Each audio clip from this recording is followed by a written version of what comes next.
Oh, bonsoir, bonsoir, bonsoir mes chers amis. Bonsoir, bien-aimés mes amis de Sagesse pour le succès. Votre mission de partage de la sagesse supérieure, la sagesse de Dieu, pour la réussite dans tous les domaines de votre vie. En l'occurrence, aujourd'hui, il s'agit de la sagesse pour le succès du mariage ou bien sagesse pour le succès dans le mariage. Merci vous tous qui rejoignez votre ami, le docteur Samuel Elwabantou, docteur Faveur. Et c'est content d'être avec vous. Merci de vous connecter. Et dès que vous vous connectez, bien sûr, je vous demanderai gentiment de saluer, comme je vous dis bonjour, vous tous. Dites-nous à partir de quelle ville vous suivez. Et puis, deuxième chose, je vous serai très reconnaissant si vous partagez cette vidéo afin que les gens qui vous font confiance, vous suivez ce programme parce que c'est important pour vous. Alors, si c'est important, partagez cela. Les bonnes choses se partagent. Partagez cette vidéo pour que vos amis qui vous font confiance puissent suivre également cette vidéo. Soyez un leader. Ne suivez pas toujours ce que les autres font, mais par moment, partagez la vidéo pour que les autres suivent également ce que vous êtes en train de faire. Voilà. Merci beaucoup pour vous tous qui êtes connectés. Je vous salue tous. Dieu salue. Westify Neland. Westify, je n'ai jamais su comment prononcer ton nom.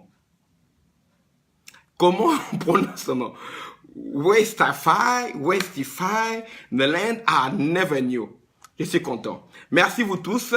Partout où vous êtes, saluez. Même si vous êtes en vacances, le mariage, c'est une affaire de toute une vie. Alors, quand on te passe le mariage, cours vite pour venir suivre. Bien aimé, parce qu'après les vacances, c'est une autre vie qui commence. C'est une autre vie qui doit continuer. C'est la vie qui doit continuer. C'est plus la vie de détente, de facilité, caliente.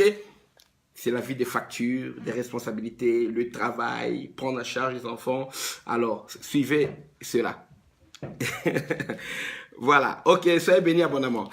Merci pour vous tous. Alors, le thème aujourd'hui que nous partageons tous, quel mariage pour les chrétiens aujourd'hui? Nous sommes vendredi le 20 juillet 2018. Nous sommes donc au 21e siècle. Le mariage est sur la sellette aujourd'hui. Le mariage est devenu quelque chose de difficile à vivre dans notre époque. Selon les statistiques dans le monde, un mariage sur deux se solde par un divorce. Ce qui est interpellant, c'est quoi? C'est que même chez les enfants de Dieu, même à l'église, ce même statistique qui est constatée dans le monde s'applique également à l'église aujourd'hui. Donc, ça dit même pour les chrétiens, des pasteurs jusqu'aux chrétiens et jusqu'à même aux croyants le plus charnel, tout le monde y compris, tombe sous cette statistique, un mariage sur deux se solde par le divorce, même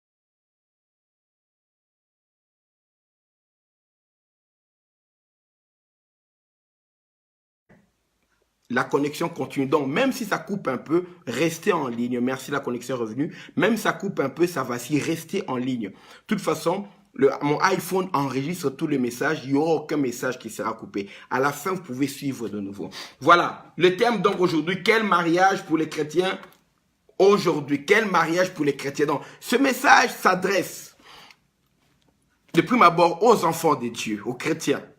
Mais n'empêche, comme tout le monde se marie, ce message peut également aider votre couple, votre mariage ou votre vie, si vous êtes encore célibataire. Que vous soyez chrétien ou non, vous soyez croyant ou non, ce message peut vous aider. Parce que quand les difficultés du mariage frappent à la porte, je vous dis, presque tous, nous sommes logés à la même enseigne. Voilà, merci beaucoup vous tous qui êtes en ligne. Continuez à partager, il y a peu de gens qui suivent là. Continuez à partager, c'est que je n'ai plus l'habitude de faire des lives. Je viens de surprendre déjà à peu près 40 minutes passées pour dire que le live sera là. Mais continuez à partager pour que le plus grand nombre de personnes suivent ces messages. Premièrement, le mariage, c'est quoi?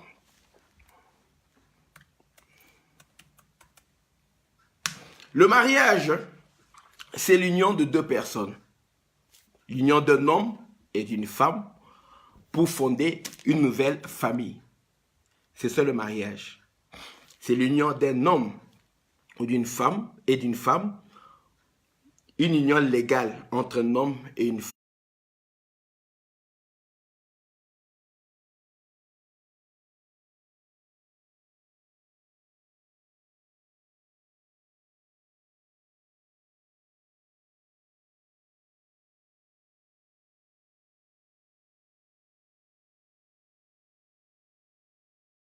Référent à la Bible. C'est pourquoi je dis quel mariage pour les chrétiens. Pour nous les chrétiens et pour les Français, il n'y a pas encore très longtemps, avant le gouvernement de François Hollande qui a autorisé le mariage des homosexuels. Donc avant ce gouvernement-là, pour tous les Français, on sait que le mariage, c'était quoi? Un homme et une femme qui s'unissent légalement pour fonder un foyer, une nouvelle famille. Alors, le mariage des homosexuels, tout ça, ça regarde les gens que ça regarde. Nous, les chrétiens qui croyons à la Bible, nous ne croyons pas cela. Comme beaucoup de chrétiens, beaucoup de païens aussi, en France ou bien en Europe, aux États-Unis, ne croient pas. Ils ne sont pas croyants, mais ils n'adhèrent pas à ce concept qu'un homme puisse épouser un homme. Ils laissent les gens libres de vivre avec comme ils vivent. Nous ne jugeons pas les gens. Nous n'allons pas frapper à leur porte pour les séparer. Non. Mais ils ont le droit d'appeler leur union mariage, c'est leur droit. Mais ils n'ont pas le droit de nous imposer notre manière de voir. Voilà. Et surtout que leur manière de voir, elle est nouvelle. C'est à eux de s'adapter. Et qu'ils sont minoritaires. Le mariage, donc, c'est quand un homme et une femme décident de s'unir légalement pour fonder une nouvelle famille. Généralement, le mariage, quand le couple se fonde, on attend naturellement qu'il y ait des enfants. Dans le foyer, dans la famille, c'est la définition stricte. Ici en Occident, la famille se compose, de manière stricte, se compose d'un père, d'une mère et des enfants. C'est la famille de manière régulière. Alors, aujourd'hui, vivre dans cette union qui est le mariage est un grand défi. C'est pourquoi il est de notre devoir de savoir quand même, de chercher. Et en fait, le mariage, il vient d'où? En comprenant l'origine du mariage, nous allons un peu cerner sa vraie définition, sa vraie signification. Parce que si tu ne connais pas l'importance de quelque chose, le rôle de quelque chose, tu vas abuser de cela, tu vas mal utiliser cela. Si tu ne connais pas l'importance de quelque chose, bien le rôle de quelque chose, tu vas mal utiliser cela. C'est connu. Si quelqu'un ne comprend pas la signification, la vraie signification du mariage, la personne va mal utiliser le mariage, va abuser du mariage, va mal se comporter dedans. Alors, quoi de mieux pour connaître le mariage vient d'où? Nous croyons, nous chrétiens, nous croyons que nous sommes créés par Dieu. Et nous allons voir qui a créé le mariage, qui a institué le mariage. Ça, je suis en train de monter doucement. Ça va chauffer dans quelques minutes. Si nous retournons dans la Bible, qui est la parole du Seigneur, dans le premier livre de la Bible, donc dans Genèse, nous voyons Dieu qui institue le mariage. Donc, le mariage, c'est une institution divine, c'est une création de Dieu. C'est Dieu qui a imaginé le mariage, c'est Dieu qui a conçu le mariage et il a mis cela à la disposition des hommes, en l'occurrence des premiers êtres humains qu'il a créés. Adam et Ève. Dieu a créé un homme et une femme. C'est à eux que Dieu a donné le mariage. Donc,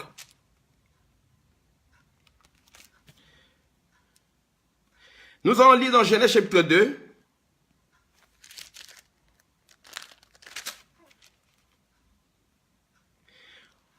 Nous allons lire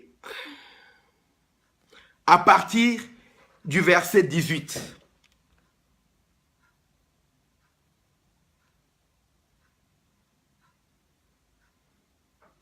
Genèse chapitre 2, à partir du verset 18, jusqu'au verset 24. Genèse 2, 18 à 24. Partagez le verset, écrivez le verset s'il vous plaît.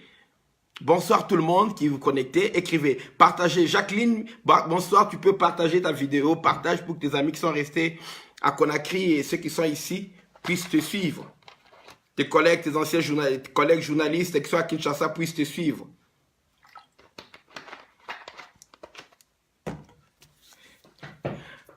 Voilà, écoutez-moi très bien. Je salue tout le monde qui est connecté là. Écoutez-moi, Genèse chapitre 2, verset 18 à 24, la Bible déclare, l'Éternel Dieu dit, il n'est pas bon que l'homme soit seul. Je lui ferai une aide semblable à lui. Aide semblable à lui. Verset 19. L'Éternel Dieu forma de la terre tous les animaux des champs et tous les oiseaux du ciel, et il les fit venir vers l'homme pour voir comment il les appellerait, afin que tout être vivant porte le nom que lui donnerait l'homme. Verset 20. Et l'homme donna des noms à tout le bétail, aux oiseaux du ciel et à tous les animaux des champs. Mais pour l'homme, il ne trouva point d'aide semblable à lui.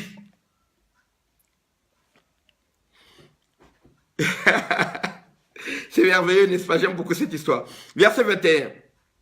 Alors l'Éternel Dieu fit tomber un profond sommeil sur l'homme qui s'endormit. Il prit une de ses côtes et referma de la chair à sa place.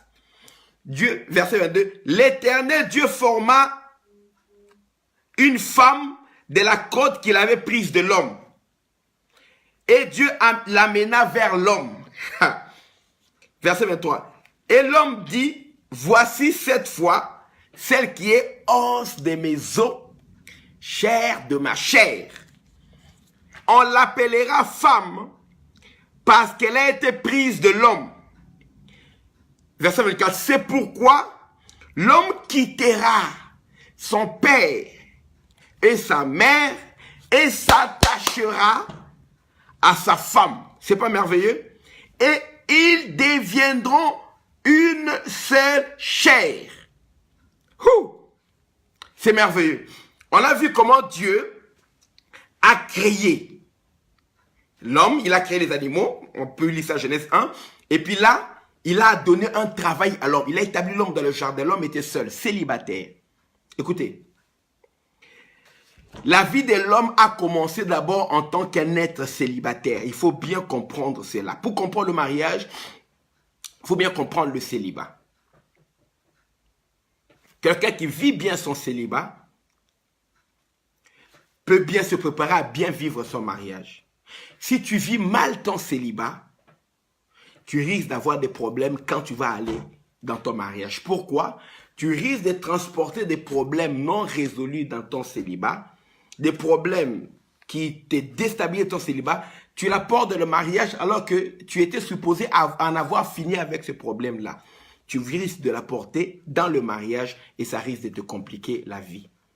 Des fois, la qualité de notre mariage dépend de la qualité de notre vie en tant que célibataire. Parce que beaucoup de gens oublient, la personne qui se marie et la personne qui fut célibataire, c'est la même personne. Je répète, la personne qui se marie là, et la personne qui a été célibataire, c'est la même personne. La fille célibataire et la fille qui se marie là, c'est la même personne. C'est juste une autre étape de la vie. Beaucoup de gens commettent l'erreur en croyant que quand on se marie, on devient une autre personne. On commence une nouvelle phase de la vie. Mais on est la même personne. On aura seulement de nouvelles expériences. On va bâtir de nouvelles choses au-dessus, mais le fondement reste la même. Vous comprenez cela? Alors, Dieu n'a pas voulu que l'homme... Dieu avait la pensée du mariage depuis longtemps, mais il n'a pas donné le mariage à un homme paresseux, un homme qui ne savait rien faire. Dieu a dit, il n'est pas bon que l'homme soit seul. Ça veut dire qu'il a dit, je vais lui faire une aide semblable. Est-ce que Dieu lui a donné l'aide semblable directement? Non. Dieu a remarqué que l'homme est seul. Dieu a remarqué qu'il n'y a pas de quelqu'un qui est semblable à lui. Et Dieu savait, c'est lui qui a tout créé. Mais est-ce que Dieu lui a donné directement une compagne? Non. J'ai envie d'enseigner, mais je n'ai pas trop envie d'enseigner. J'en ai déjà enseigné dans mon église. Suivez les enseignements sur le mariage que je donne dans mon église. Là. Suivez dans mes vidéos. Tapez Dr Samuel Mariage dans Facebook là. Dans recherche, ça va sortir. Beaucoup d'enseignements vont sortir. Écoutez bien, très bien. Écoutez-moi très bien. Dieu, quand il a dit, je lui ferai une aide semblable à lui. Dieu n'a pas voulu faire pour l'homme une aide semblable à Dieu. L'homme a été créé à l'image de Dieu. L'homme était sans péché. Mais Dieu n'a pas dit, je vais lui faire une aide semblable à moi. Comme ça, comme il va me ressembler, il va ressembler aussi à l'homme parce que l'homme est semblable à moi. Non. Dieu a dit, je vais faire à l'homme une personne semblable à lui. Parce que nous cherchons, l'erreur que nous commettons, nous cherchons aujourd'hui des hommes et des femmes qui soient un homme qui est fort.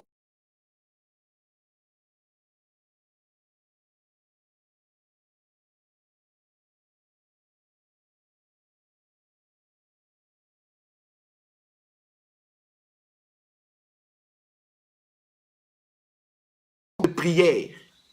Je cherche une femme de prière pour que je puisse l'épouser. Je vais t'apprendre ceci. Le mariage n'est pas une réunion d'intercession. Le mariage n'est pas une réunion d'intercession. Certains hommes forts dans la prière se sont avérés être des époux mauvais. Certaines femmes très fortes dans la prière, 24/24 à l'église, se sont avérées d'être des mauvaises épouses. Dieu n'a pas dit, je vais faire. Non, il faut que je lui crée une aide semblable à lui, qui lui ressemble. Dieu a cherché la compatibilité dès le départ. Pas la compatibilité avec lui, mais la compatibilité avec l'homme pour la personne qui doit vivre avec lui, qui doit partager sa vie, qui doit partager son intimité.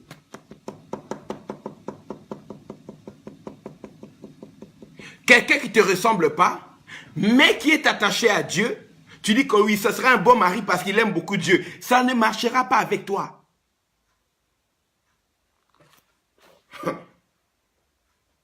Notez tous ces enseignements parce que les livres que je suis en train de mettre en place, vous allez acheter ces livres. Ce ne sera pas gratuit. Tout venant, je ne vais pas durer. Dans quelques minutes, que je vais finir l'enseignement déjà. Alors, écoutez. Écoutez-moi très attentivement. Nous avons un problème, c'est quoi? Dès l'origine, je veux que nous puissions... Quel mariage pour aujourd'hui? Pour comprendre le mariage aujourd'hui, rentrons d'abord à l'origine quand même. C'était comment? Dieu a voulu qu'il y ait compatibilité. Il faut que non. Tu n'aimes pas tous les choses de la prière, tu vas mieux t'en sortir si tu pries Marie aussi, peut-être quelqu'un qui n'aime pas tous les choses de la prière, mais ils avaient compatibilité. Pour le mariage, votre vie spirituelle ne sera pas peut-être bonne, mais votre mariage, vous pouvez réussir cela. Un homme qui aime trop sortir, une femme qui aime sortir, toi tu n'aimes pas sortir, il y aura un conflit. Je vous dis la vérité. Pourquoi? Les chrétiens, on vous ment si on vous fait croire que les chrétiens réussissent le meilleur mariage. Et c'est un mensonge. Nos parents qui ne priaient pas ont réussi des meilleurs mariages que beaucoup de gens d'entre nous qui prient aujourd'hui. Ce qui est même grave, nos parents ont même réussi de meilleurs mariages que les pasteurs qui prêchent matin, midi, soir aujourd'hui. Eux qui étaient des catholiques, d'autres des animistes, d'autres qui n'ont même pas cru, mais en suivant les règles de leur société concernant le mariage, ils sont mieux entendus, ils s'en sont mieux sortis que nous aujourd'hui avec la Bible, le parlant langue, les prophéties, les visions, c'est des robes de mariés et les smoking, mais on n'arrive pas à fonder de bons couples qui persistent. Parce qu'on nous a fait croire que le mariage, c'est du domaine spirituel. Bien aimé, non, non. Il y a un aspect spirituel dans le mariage. Mais le mariage, c'est d'abord quelque chose de social. C'est lié à la vie sociale, à la vie sur la terre. Il y a également maintenant un bagage spirituel qu'il faut vérifier avant d'entrer dans le mariage aussi. Parce que l'être humain est tripartite. Il a aussi un aspect spirituel. L'être humain est esprit, il a une âme et il possède un corps. C'est à cause de l'aspect spirituel qui compose l'être humain que nous vérifions aussi la spiritualité pour le mariage. Et c'est essentiel, c'est important. Mais ce n'est pas le seul élément à prendre en considération avant d'aller essayer d'entrer dans le mariage. Et celui qui vous parle, c'est un pasteur. C'est nous qui disons aux gens de prier. C'est nous qui prêchons aux gens de former des couples et des vies de prière. C'est nous qui encadrons le couple pour la prière. Je vous dis, pour le mariage, ce n'est pas le premier élément, je vous l'ai dit.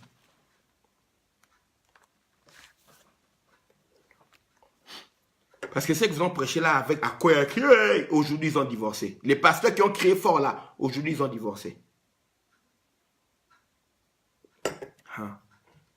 Aujourd'hui ils ont divorcé. D'autres, ils vivent pas bien, mais ils sont en train de faire semblant. Vous voyez, ils sont en Afrique, ils ont envoyé leurs femmes vivre au Canada, ils font semblant parce qu'ils ne veulent pas que vous puissiez savoir que ça bardait maintenant.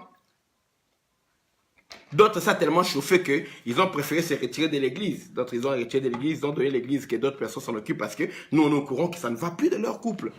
Mais ça commence à devenir, voyez, ils ont préféré se retirer de l'église. Non, maintenant, on va s'occuper des ministères, on met des gens qui vont être des pasteurs locaux. On sait que ça ne va pas de leur couple, ça ne va plus. Parce que les pasteurs connaissent les choses des pasteurs, les militaires connaissent les choses des militaires. Alors, comprenez bien ce que j'enseigne. Vous devez relever ce défi. Aujourd'hui, on ramène l'enseignement retour à la parole. Pas ce qu'on nous a prêché là-haut, la vie de prière, l'intercession, ce qui fait le mariage. Non. On a été trop loin. On a spiritualisé ce qui n'était pas spirituel. Même ce qui concernait l'examen. Nous ici, on n'étudiait pas. On allait à la veille de prière toute la nuit. Et le lendemain, on partait faire l'examen. Nous ici, c'est comme ça que moi, on a passé le bac. Bon, moi, ça marchait parce que je suis quelqu'un d'intelligent. Mais beaucoup ont raté. Ils ont dit c'est le diable. C'est pas le diable. On a spiritualisé même la réussite. Là, il fallait étudier. Les gens préfèrent aller prier à la veille de prière. Dites-moi si je mens. Ceux qui ont vécu de mon époque savent ça. Mais aujourd'hui, moi, dans mon église, à la Maison du Roi, quand tu es en période de session, en période d'examen, moi, j'interdis aux fidèles de venir à l'église. Demandez aux gens. Les fidèles ne viennent à l'église que le dimanche quand ils sont en période de session. Peu de pasteurs, c'est normal. C'est pourquoi j'ai des jeunes gens dans mon église qui sont en train de faire leur doctorat. J'ai le nombre intellectuel le plus élevé dans l'église, concentration. On n'est pas trop nombreux, mais il y a plein de gens qui ont leur master 1, master 2, plein. Et d'autres sont en train de faire leur doctorat, jeunes en train de faire leur doctorat, 24 à 25 en train de poursuivre leur doctorat. Pourquoi? Parce que je suis quelqu'un qui a été sévère avec eux.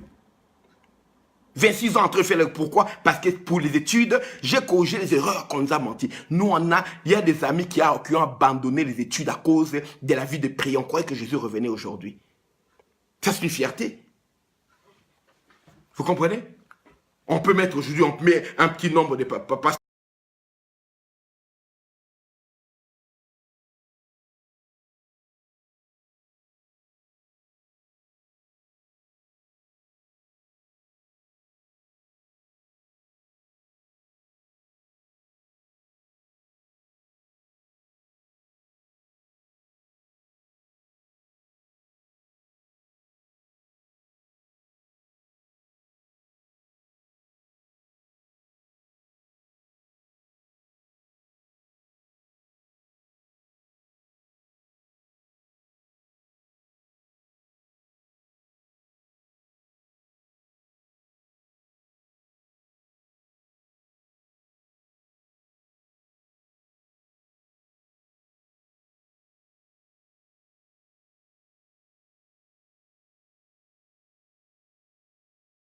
Dieu a dit, écoutez, nous allons donner à l'homme ce qui est compatible avec lui. Nous allons donner à... Merci beaucoup mon révérend, Bishop de Chine, Bishop Dieudonné Bakina Kavundama. Que Dieu te bénisse abondamment. Alors écoutez-moi très bien. Pour le mariage, Dieu a dit, je vais lui faire une aide semblable à lui. Femme, l'homme là, même s'il ne te ressemble pas, ses aspirations, ce n'est pas un homme comme tu veux là. N'entre pas là-dedans, n'entre pas là-dedans. Homme, elle prie, mais si ce n'est pas le genre de femme que tu aimes là, n'entre pas là-dedans. Il faut une femme qui entre en compte dans tes aspirations, dans tes désirs.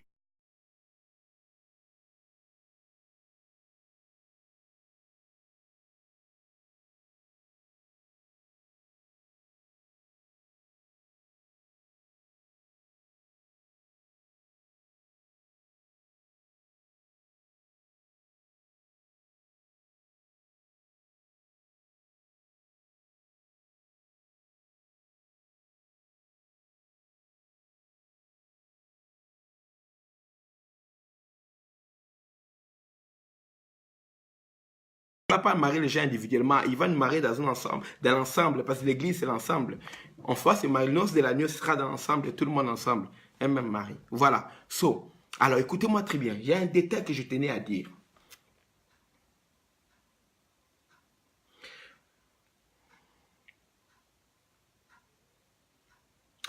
Quand tu penses, selon la Bible,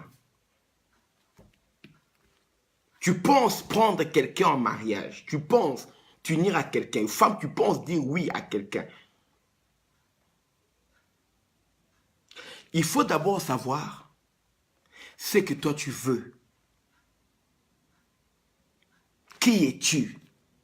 Mieux tu te connais, mieux tu connaîtras le genre de personne qu'il faudra vivre avec toi. Je répète. Mieux tu te connais, mieux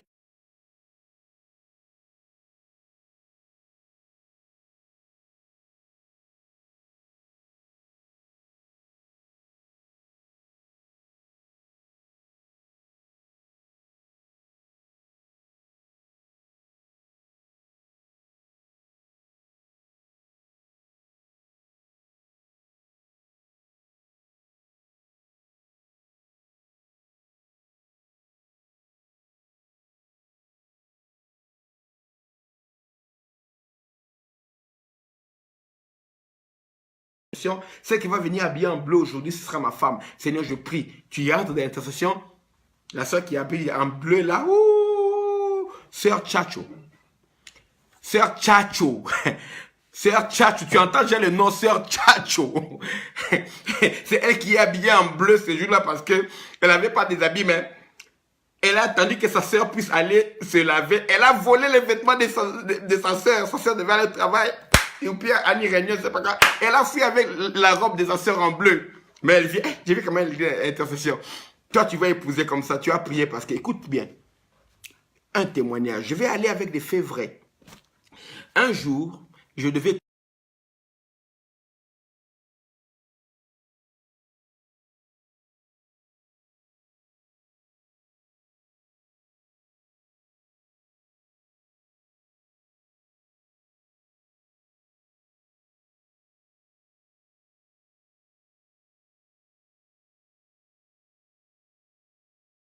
revoir. Maintenant, je revois ce couple. Je retourne là-bas à Washington 5 ans plus tard. Du genre, je retourne en 2004. So, alors, j'avais laissé ce couple-là marié. Ah non. Et puis, ce couple-là maintenant était en difficulté, en train de divorcer. Moi, je les aimais. Ils avaient des merveilleux enfants. L'homme, serviteur de Dieu, pasteur, prêtre, prédicateur. Quand j'avais connu, c'était encore un ministre. Il y a fille aussi, où, parmi des filles qui prêchent avec feu que moi j'ai connu, cette fille-là fait partie. Elle prêche avec feu. Je l'aime quand elle prend le micro. Vous comprenez? C'est une fille qui est entrée dans les choses de Dieu. Elle a beaucoup aimé les choses de Dieu. Écoute. Maintenant, l'homme est venu en France, je l'ai rencontré, je parlais avec lui. Et moi, je ne voulais pas qu'il divorce. Un jour aussi, je les ai rencontrés quelque part, ici, en Europe. Et puis un jour maintenant, l'homme était resté vivre maintenant ici en Europe. Je suis allé maintenant là-bas à Washington pour rencontrer la femme dans le but de réconcilier cet homme et cette femme. Parce qu'ils sont mariés, parce qu'ils ont des enfants, parce que ce sont tous deux des prédicateurs. Et ça fait mal quand des prédicateurs se divorcent, tu vois. Hein, l'homme était déjà devenu pasteur, la femme était ministre et Dieu. Je ne voulais pas qu'il divorce. Je suis allé. Alors, je parle avec l'homme longtemps. Et puis, je suis allé à Washington pour parler à la femme. Je suis là. Quand je parlais à la femme, je lui ai demandé, d'abord, comment ça se fait que vous êtes rencontrés comment? Et la femme a commencé à me raconter. Tu sais? La conclusion, c'est quoi? Je vais vous donner la conclusion tout à l'heure. La femme m'a raconté, elle a dit que dès le départ, je sentais que ce n'est pas mon genre d'homme. Mais, en tant qu'homme de prière, quelqu'un qui craignait Dieu, qui obéissait à Dieu, cet homme, c'était un exemple pour moi. C'était comme un grand frère que j'aimerais suivre dans la foi. Sa consécration à Dieu, sa manière de prier, sa manière de s'attacher à Dieu et la manière de lire la Bible, d'expliquer, d'enseigner, comme l'encadrer. J'étais tombé amoureux de sa manière de s'attacher à Dieu parce que moi, j'étais comme nouveau converti, je m'attachais aussi à Dieu. Maintenant, mais par rapport à mes aspirations dans la vie, en tant qu'un mari, ce n'est pas un mari comme lui que moi je voyais. Je ne vais pas entrer dans les détails. Ce n'est pas un mari comme lui. Mais je suis tombé amoureux de l'homme de Dieu, la manière dont il fait les choses de Dieu. Vous écoutez très bien. Et elle a cru que cet amour-là, comme c'est un homme de prière, un homme qui aime la parole, un homme qui craint Dieu, et moi je vous certifie, c'est un homme qui craint Dieu jusqu'aujourd'hui. C'est un homme qui craint Dieu jusqu'aujourd'hui. Elle a cru que ça va suffire pour qu'il puisse former le lien du mariage. La sœur là, nous parlons de choses, ça fait 20 ans passés. Elle n'avait pas les enseignements que moi je te donne aujourd'hui. C'était l'erreur fatale. Elle a épousé ce gars-là. Et quelques années plus tard, après je ne sais pas combien, 5 ans, 6 ans de vie commune, ça s'est avéré que ça ne pouvait plus tenir. Ils étaient en train de se séparer. Et à la conclusion, quand j'ai fini de parler avec tout et tout, après j'ai vu maintenant le pasteur, leur pasteur qui encadrait tous. À la conclusion, on m'a demandé c'est quoi?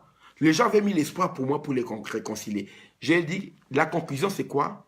Je leur ai dit, après avoir parlé avec l'homme, après avoir parlé avec la femme, je suis allé parler à la femme, je suis allé rendre visite.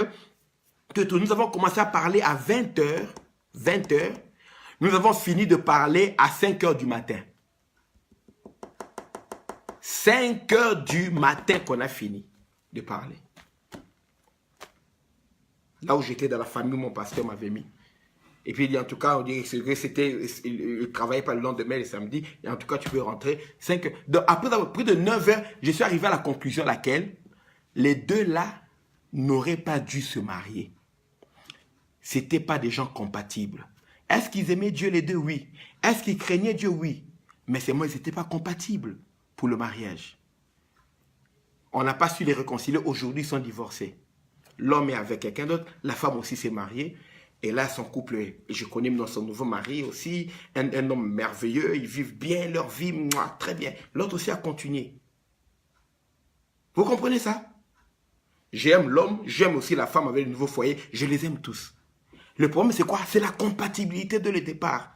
Dieu a dit, je ferai un homme semblable. Chrétien, qu'on ne te trompe pas dans la prière, oh, il prie. Non, non, non, premier élément à retenir. Choisis un homme qui te ressemble. Femme, si un homme te propose un mariage, dis oui à un homme qui te ressemble. Homme, choisis une femme qui te ressemble. Une femme qui est selon tes aspirations. Oublie d'abord le fait chanter là-bas. Dans la maison, là, ça ne sera pas toujours pareil. Les femmes, surtout les femmes prient beaucoup pour avoir le mariage. Les hommes ne prient pas beaucoup pour le mariage. Les femmes prient beaucoup pour avoir le mariage. Dès que le mariage vient, pouf, disparaissent. Faites une étude sur Facebook. Toutes les sœurs que vous voyez là en train de faire du bruit sur Facebook là, c'est parce qu'elles sont célibataires. Toutes les sœurs que vous voyez. Dès qu'elles sont fiancées, ça commence à diminuer. Dès qu'elles sont mariées, elles disparaissent de Facebook. Ils vont revenir plus tard. Si tu doutes, commence à compter, à les compter maintenant. Oh, le Seigneur m'a parlé, le Seigneur m'a vu. Vous avez caché à Dieu, les âmes de Dieu, le feu. On a besoin du feu du Saint-Esprit. C'est parce qu'elles sont célibataires. Dès qu'elles se marient, elles vont disparaître. On est là. Non, on les voit, on les connaît. Vous comprenez? Alors faites attention. Vous tombez amoureux du ministère, du don, mais pas de la personne. Pas de la personne. Et Dieu ne veut pas ça. Même Dieu a dit, je ne vais pas imposer à cet homme quelqu'un qui me ressemble. Je lui ferai une aide semblable à lui. On peut lire ça. Dieu dit, Genèse 2, verset 18. L'Éternel Dieu dit à l'homme, il n'est pas bon que l'homme soit seul. Je lui ferai une aide semblable à lui. Alors, tu comprends pourquoi tu es tenté de divorcer, ma soeur? Tu comprends pourquoi tu es tenté de divorcer, mon frère? Dès le départ, ce n'était pas la personne. Oh, ce n'est pas la personne que Dieu a envoyée. Non, ce n'est pas ça. Tu as choisi la personne qui ne te ressemble pas. Il n'y a pas de compatibilité. On a un problème de compatibilité. Alors, toi, tu es fiancé à quelqu'un, il n'y a pas de compatibilité. Comprends déjà que ce n'est pas ta place. Comprends que ce n'est pas ta place.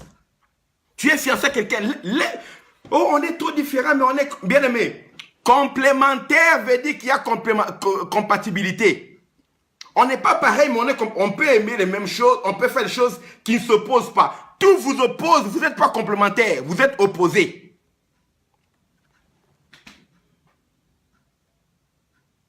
Les pièces de puzzle n'ont pas tous la même forme, mais chaque pièce va à un endroit précis, ça ne va pas ailleurs. Complémentarité, ça veut dire que même si vous êtes différent dans la forme, mais vous savez vous compléter. Mais toi, ça ne veut pas entrer là-bas, la partie de l'épaule du tigre qui est là sur le puzzle, tu veux mettre ça dans l'œil, ça ne marchera pas. Laisse partir la sœur, frère. Sœur, même si tu as déjà mis les photos sur Instagram, et tu as publié sur Snapchat tous les jours, et tu as publié tout le temps, c'était seulement là. Ah, ma love, ma chérie, même si tu as fait ça, laisse-le partir, c'est pas grave, les gens vont oublier. Dans Snapchat, les photos ne durent qu'une journée, 24 heures, ça va partir, t'inquiète pas. Instagram, on peut effacer, on va oublier, laisse partir ces frères-là. Tu es habitué qu'on te voit avec lui, bien aimé, le mariage, c'est pas une blague. La moitié des mariages, ce sont des parents divorces. Laisse partir ce frère, ma soeur. Tu veux qu'on te dise comment? Laisse-le partir. Let him go. Tikaya Kende.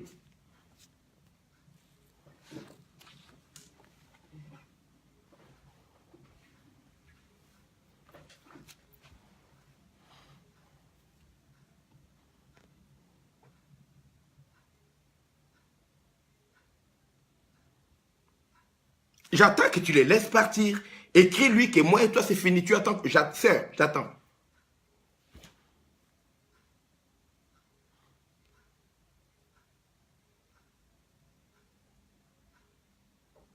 Tout le monde, écrivez un peu, laisse-le partir. Écrivons, merci Anne. Écrivons un peu, laisse-le partir. Écrivons, frère, laisse-la partir. Sœur, laisse-le partir. Frère, j'attends aussi. Toi, tu es un frère. Fais les choses bien. Rencontre la fille. Ne fais pas par un texto. Une femme peut te rompre par un texto. C'est pas grave. Les femmes sont comme ça. Elles ont un cœur dur. On ne peut pas les changer. La femme, elle rompt par un texto. Elle s'en fout. Le frère, toi, tu ne peux pas rompre par un texto. Voilà quand même. Dis, fille, je te laisse partir. Tu es une fille de Dieu. Frère, j'attends. Dis-lui, j'ai quelque chose de sérieux à te parler. Envoie-lui, j'ai un texto maintenant. Profite de l'onction du message. Frère, envoie-lui un texto. Dis que j'ai quelque chose à te parler. Demain, c'est samedi.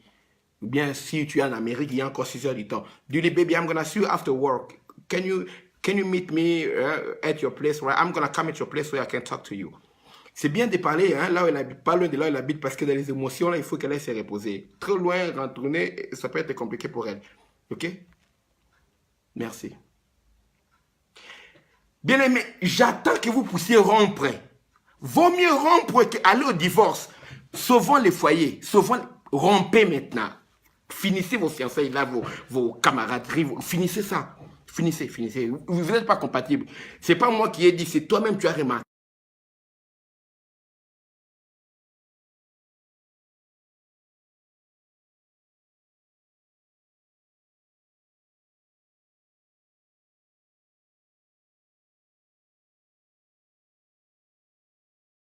Aussi aux sœurs de laisser partir. Tu as dit seulement aux frères, sœurs aussi. Alors écoutez maintenant bien. Vous avez compris? Au commencement, Dieu a cherché quelqu'un de compatible pour l'homme. Hein? Parce que le mariage, c'est... On a minimisé le mariage. on a fait du mariage comme une création d'Hollywood, quelque chose qui est un peu à la mode. Non, non, écoutez, le mariage peut compromettre toute ta vie. Le mariage peut compromettre ton salut. Ça peut compromettre même ton éternité. Faites attention. Le mariage, faites très attention. Ça compromet ta vie, ça peut compromettre la vie, l'avenir de tes enfants. Le mariage peut compromettre ton salut et ton éternité. Fais attention. Se séparer, c'est mieux que de divorcer. Pour sauver les gens de certains divorces, il faut seulement empêcher certaines personnes de se marier. Beaucoup de pasteurs n'ont pas le courage d'empêcher les gens de se marier. Pour des bonnes raisons. Hein?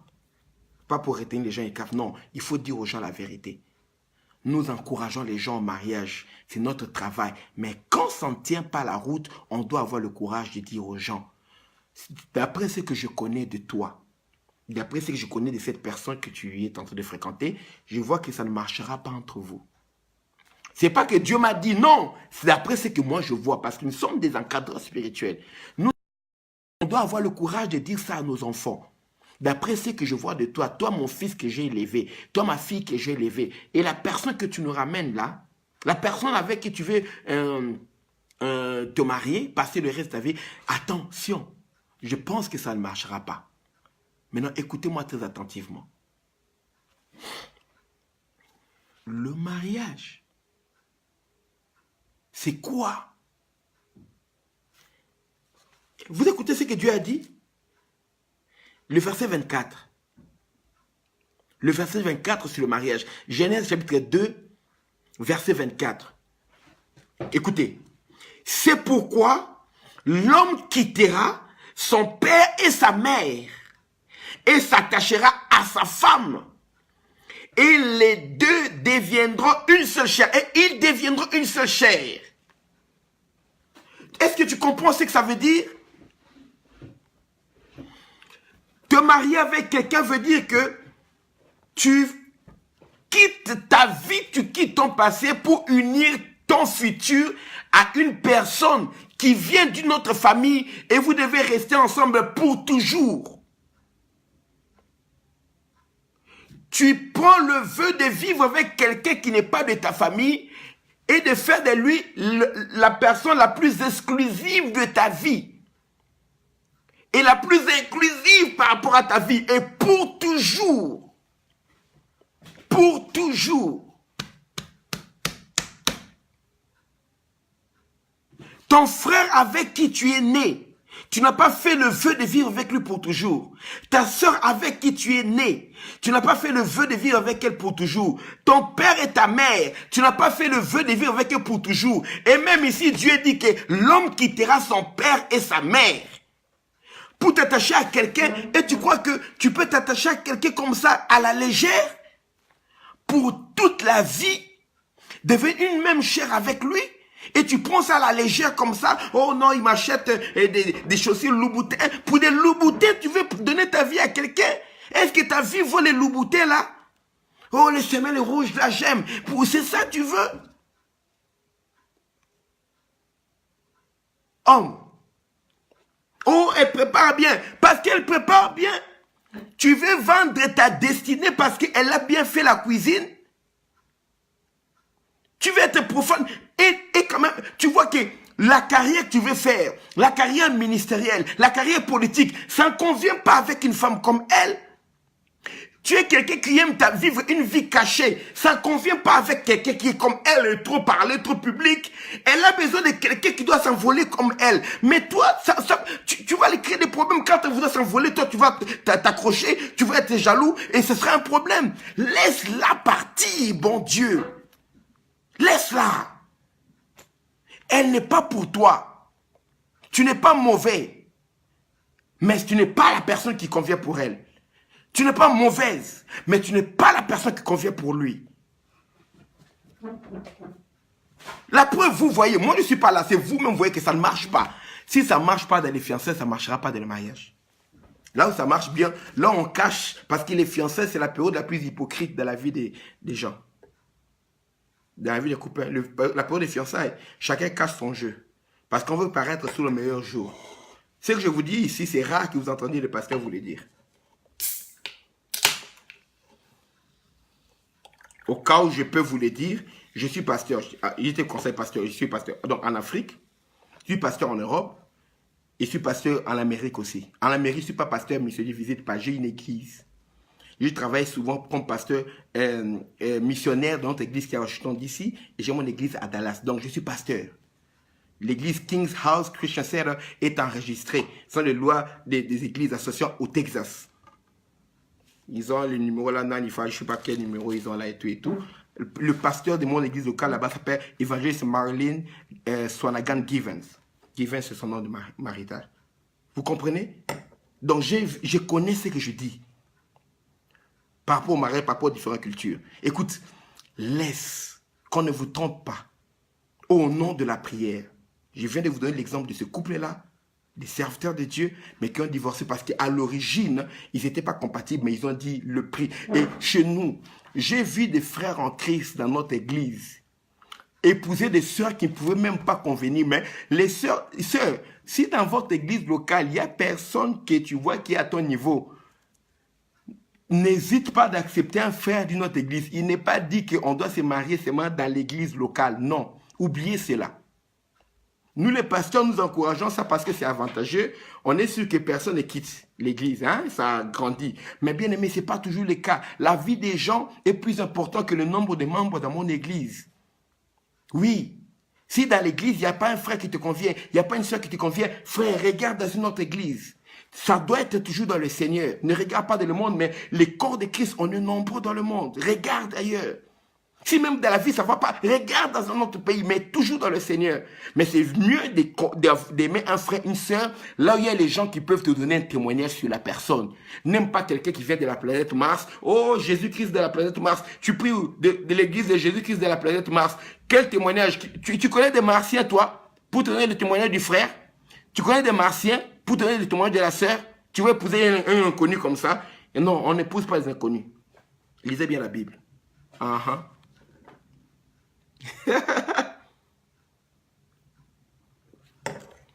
C'était facile pour Adam de prendre Ève. Pourquoi? Parce que c'est les parents de Ève qui ont présenté Ève à Adam.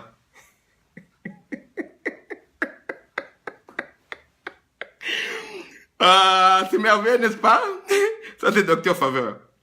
C'est merveilleux, hein? Quand Adam a vu, c'est les parents de Ève. Et c'est qui là? Dieu dit, c'est ma fille. Cette fois-ci, il s'avère que le parent de Ève était aussi le parent d'Adam. Vous comprenez? Vous croyez que c'est pour rien que les anciens voulaient d'abord que les familles se connaissent avant de prendre leurs filles et leurs fils qu'ils acceptent en mariage? Vous croyez que c'était pour rien?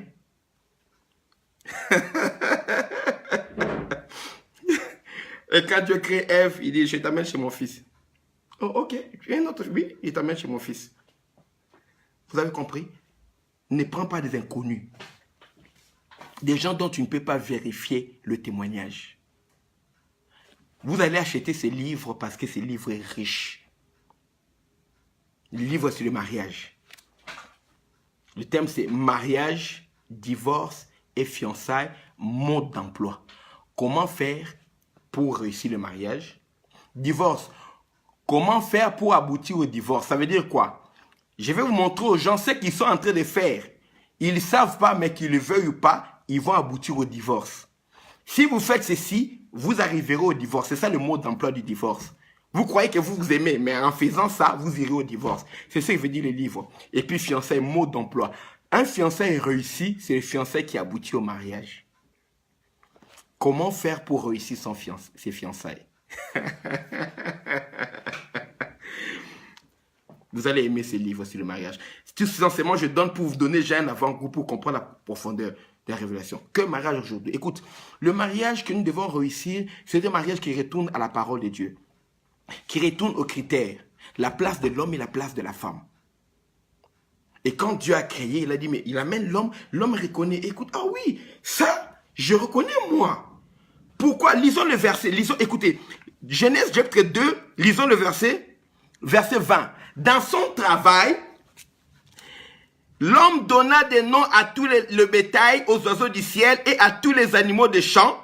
Mais pour l'homme, il ne trouva point d'être semblable à lui. L'homme avait cherché, pendant qu'il travaillait, il n'a pas trouvé quelqu'un qui lui est semblable.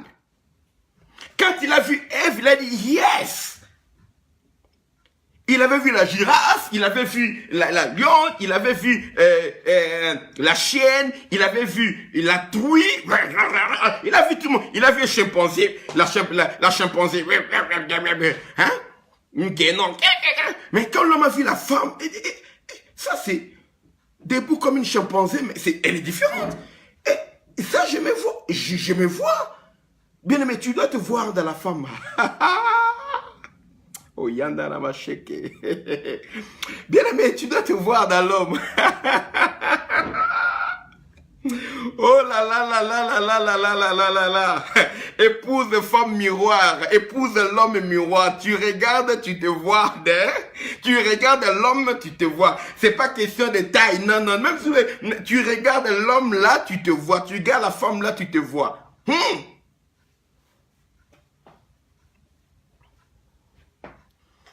Donc vous venez moi du même creuset. Amen. Vous a fondu ensemble là. Oui. Tu comprends, tu dis oui ça. Il dit ça c'est cette fois-ci. Écoutez, l'homme a eu même des révélations sur ce qui est au-dedans de lui. Il dit que ce qui est au-dedans de moi est aussi au-dedans d'elle. Parce que chair de ma chair, il peut comprendre. Mais os de mes os, l'homme, il n'a jamais vu ses os. Mais il sait quand même qu'au-dedans de lui, il y a des os. Et il comprend aussi que ce qui est au-dedans de moi, il y a aussi au-dedans de la chair. Bien aimé, il faut prendre une femme où dans l'extérieur, il y a compatibilité. Dans l'intérieur aussi, il y a compatibilité. Écrivez Révélation. La chair, compatibilité extérieure. Les os, compatibilité intérieure. Écris Révélation. Si tu entends quelqu'un prêcher ça ailleurs, tu sais que ça vient de Docteur Faveur. J'aime la Bible. Écris Révélation. Écris Révélation. Épouse quelqu'un, il y a une compatibilité extérieure et une compatibilité intérieure. Quand vous dites pas, non, non, c'est l'extérieur, Dieu regarde au cœur. Dis à Dieu d'épouser cette femme-là alors. Si Dieu ne regarde qu'au cœur, moi je ne suis pas Dieu.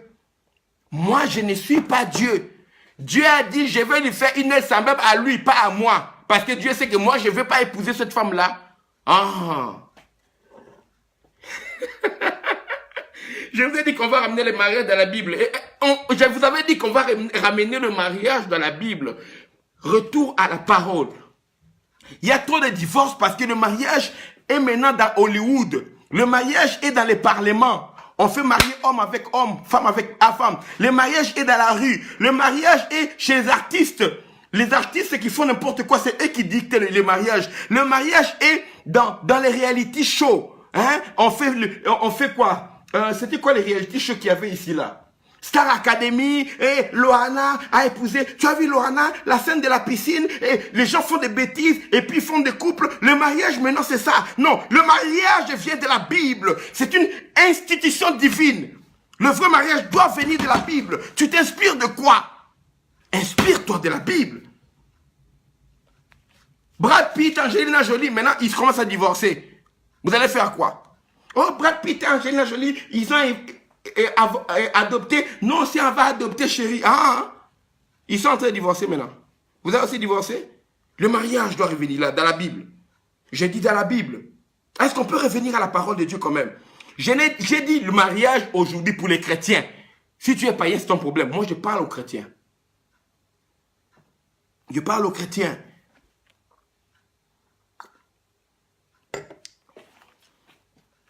Adam dit... Cette fois-ci, ose de mes os. On a dit l'homme quittera son père bien-aimé, tu t'apprêtes à vivre toute ta vie. Et puis Dieu, avant de présenter la femme là à l'homme, Dieu a vu que l'homme était dans le besoin, mais Dieu ne s'est pas empressé de lui donner une femme. Retournons encore pour ceux qui viennent d'arriver. Genèse 2, verset 18. L'homme des cas, l'Éternel Dieu dit, il n'est pas bon que l'homme soit seul. Je lui ferai une aide semblable à lui. Après, Dieu a donné la femme à l'homme. Non, il n'a pas créé la femme. Il a vu que l'homme est dans les besoins. Il a vu que l'homme est seul. Il a dit, il n'est pas bon. Je vais lui donner quelqu'un qui lui ressemble. Mais est-ce qu'il lui a donné? Non. Qu'est-ce que Dieu a fait? Il a donné d'abord l'activité à l'homme. Bien aimé, c'est ça la qualité du célibat. Vis une bonne qualité du célibat. Toi, un irresponsable, tu veux te marier pour aller où? Un fils à papa. Adam était un fils à papa. Adam, fils à papa. On a créé un monde, on lui a tout donné. Il est là en train de se pavaner. Il fout rien. Fils à papa. Un fils à papa. Tout est à lui, tout est là, mais irresponsable. N'épouse pas un irresponsable, même si son père a beaucoup d'argent. Le papa d'Adam, c'est le roi du ciel et de la terre. Le papa d'Adam, riche, mais irresponsable. Dieu a dit, ah, écoutez-moi, révélation. La qualité du mariage de certains hommes et de certaines femmes dépend de la préparation qu'ils ont reçue chez leurs parents. Aïe! Tir à bout portant. Bang! Dieu a dit, ce fils à papa ici, un irresponsable comme il est là, je ne vais pas lui donner une femme comme ça. Le papa d'Adam. Quand tu lis la Bible, on dit qu'Adam, fils de Dieu, son père a dit, je veux lui rendre responsable avant de lui donner une femme. Bien aimé, nous les parents, moi ma fille est née à 23 ans. Parents, est-ce que tu prépares ta fille de 16 ans là au mariage? Ta fille de 13 ans, c'est la même qui se mariera à 25 ans, 26 ans, 24 ans. Parents, est-ce que tu prépares ta fille? Parents, est-ce que tu prépares ton fils? Toi-même, est-ce que ton père t'a préparé pour le mariage? Est-ce que ta mère t'a préparé pour le mariage? On ne prépare pas les gens et on espère qu'ils vont bien se marier. Ils vont se marier comment? Tu ne les as pas préparés pour le mariage. Nous préparons des filles qui sont des briseuses de ménage. Nous préparons des hommes qui sont des irresponsables, qui vont abandonner femmes et enfants pour commencer encore une nouvelle vie. Des hommes qui vont faire des enfants partout.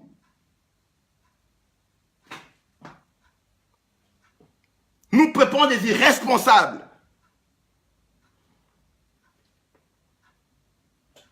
Des hommes avec un libido prêt à faire le tour du monde en 80 jours comme Magellan. Des hommes qui sont insatisfaits constamment. Ils doivent faire le tour du monde. Des Magellans.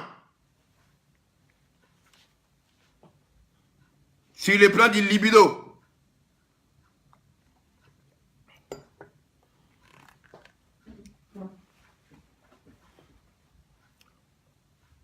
Des conquistadors. Des gens qui aiment toujours aller, des Diego Cao, ils veulent aller découvrir l'embouchure du fleuve Congo. Ils veulent découvrir l'embouchure de Christophe Colomb. Ils veulent découvrir le nouveau monde. Ils sont toujours là en train de vouloir découvrir des hommes comme ça. Parce qu'ils n'ont pas été formés. Si toi tu es comme ça, tu viens, tu tiens ça de tes parents. Bien aimé, c'est le temps maintenant de demander à Dieu et aux hommes de Dieu de te former et de couper ces liens-là et de prier pour toi avant d'entrer dans le mariage. Parce que tu n'as pas été formé. Dieu a dit, je ne veux pas laisser cet homme irresponsable entrer dans le mariage comme ça.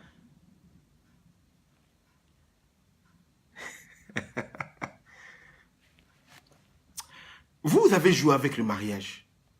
Vous croyez que le mariage, c'est la qualité de ton rouge?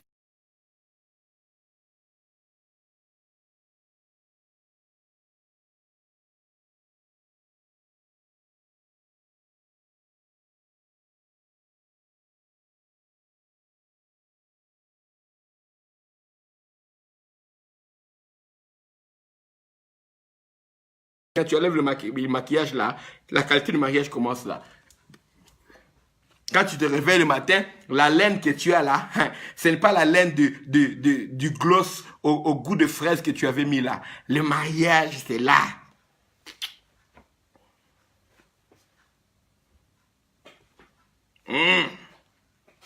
Les réalités du mariage.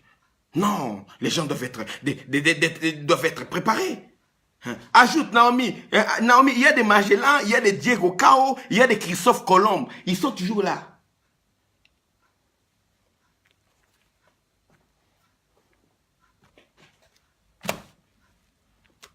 Il y a des femmes aussi qui sont toujours des nouveaux mondes. Hein. Les gens doivent les découvrir. Il paraît que mais les Indiens sont déjà là, non? Mais je veux aussi. Il paraît que les Vikings savaient déjà découvrir l'Amérique. Mais c'est pas suffisant. Maintenant, Christophe Colomb aussi vient de découvrir. Oui, oui, bien aimé. Hein? Il paraît que Américo Vespucci aussi avait découvert. On a le nom Amérique là, ça vient de l'explorateur espagnol Amerigo Vespucci. Il était italien, lui, espagnol, je sais plus. Amérique aussi, il y a l'heure de... Donc, toi aussi, une femme nouveau monde, devait te découvrir toujours. Bien aimé, on doit t'apprendre à être un territoire sacré. Tu ne viens pas arriver ici, débarquer n'importe qui. Non, non, non. Et tu es qui d'abord? Identifie-toi. Il y a un droit de passage. Tu n'es pas capable, allez, pars. Je respecte qui je suis. C'est un territoire conquis. Ce terrain, c'est un terrain sacré. Ça appartient à Dieu. Il faut être digne pour entrer dans ces territoires. Pour partager la vie, les trésors, les richesses que Dieu a mis en moi. Il faut être digne. Dieu, tu es être digne de Dieu et digne de mon peuple, ma famille, ma race, ma tribu, mon nom de famille. Tu dois être digne. C'est pas n'importe qui. Une terre où on vient piller, tout le monde vient prendre ce qu'il veut, il part avec ça. Non, non, non. Bien aimé. Sur le plan du mariage, ne sois pas le Congo. Hein. La richesse du Congo appartient à tout le monde sauf aux Congolais. Aïe. Que les Congolais me pardonnent. Mes condoléances à vous autant.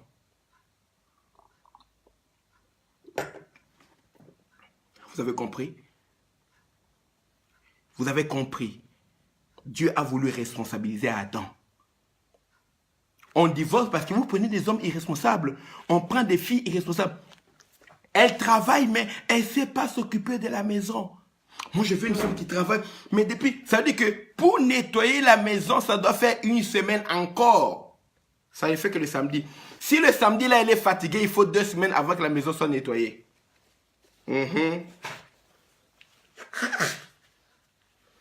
Une femme qui fait 1 heure du temps dans la douche avant de partir le matin au travail. 1 heure du temps le matin. Qui se maquille pendant 1 heure du temps avant d'aller au travail? 1h30, pas 1h30. Les assiettes non lavées, mes coups, le travail, je vais être en retard, les embouteillages, tous les jours comme ça. Une femme comme ça. Tu dois supporter la crasse, la saleté. Non, mais toi, si tu es là aussi, tu peux en travailler, toi, tu peux faire, non? Toi, tu peux faire. Ah, bien aimé. Bien aimé. Il y a des choses qui énervent un homme quand il les fait dans un couple. Il y a des choses qui énervent la femme quand elle le fait dans un couple. Quand une femme commence, un homme quand il paye toutes les factures, il ne sera jamais fâché. Si une femme commence à payer toutes les factures de la maison, elle devient fâchée. Elle ne s'est pas mariée pour payer toutes les factures de la maison. L'homme s'est marié pour payer toutes les factures. Vous comprenez?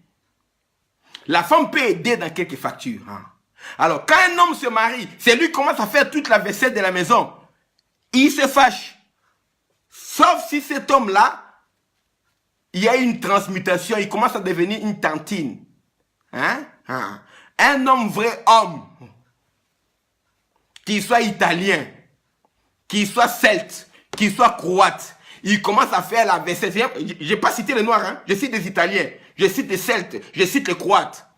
Il commence à faire la vaisselle tous les jours, lui, il ne va pas être content.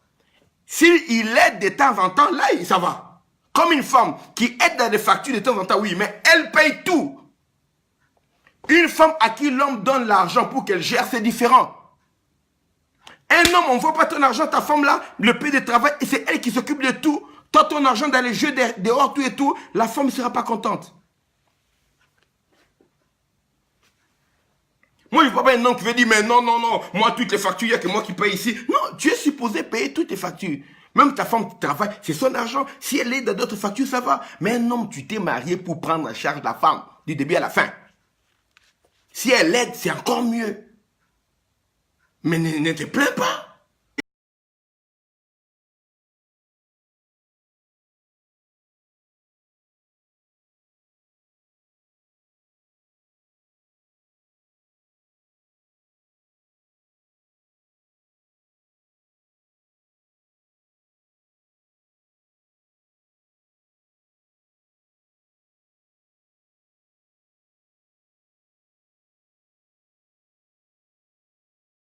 être vivant porte le nom que lui donnerait l'homme. Dieu a responsabilisé l'homme. Il lui a voulu voir son intelligence, son ingéniosité, sa capacité à se débrouiller. Allez, donne-leur le nom. Venez, venez vous tous là. L'homme, c'était long. Il a donné le nom aux éléphants, aux girafes, même les souris. Il fallait chercher les souris. Différence entre la souris et l'écureuil, et différence entre l'écureuil et le lièvre, différence entre le lièvre et le lapin. L'homme, mais il a fait ce travail-là. Il a fini. C'est à la fin qu'il a remarqué que lui était seul. Parce que quand il voyait le lapin, il voyait la femelle à côté. Il voyait un singe, il voyait la femelle à côté. Et l'homme a dit, mais moi je suis seul. Ce n'est qu'après. C'est dans la responsabilité qu'on ressent le besoin d'avoir une aide dans la vie. Pas dans les responsabilités. Parce que quand tu es irresponsable, tu fais rien. On va t'aider à faire quoi? L'homme a dit, ah, peut-être quand moi je nommerai les mâles, il y aurait quelqu'un qui nommerait les sexes qui sont différentes là, hein, un peu les femelles. L'homme a senti le besoin. C'est pas pendant qu'il était responsable. Avant que Dieu lui donne la responsabilité, l'homme ne savait même pas il sentait même pas qu'il avait le besoin d'aide.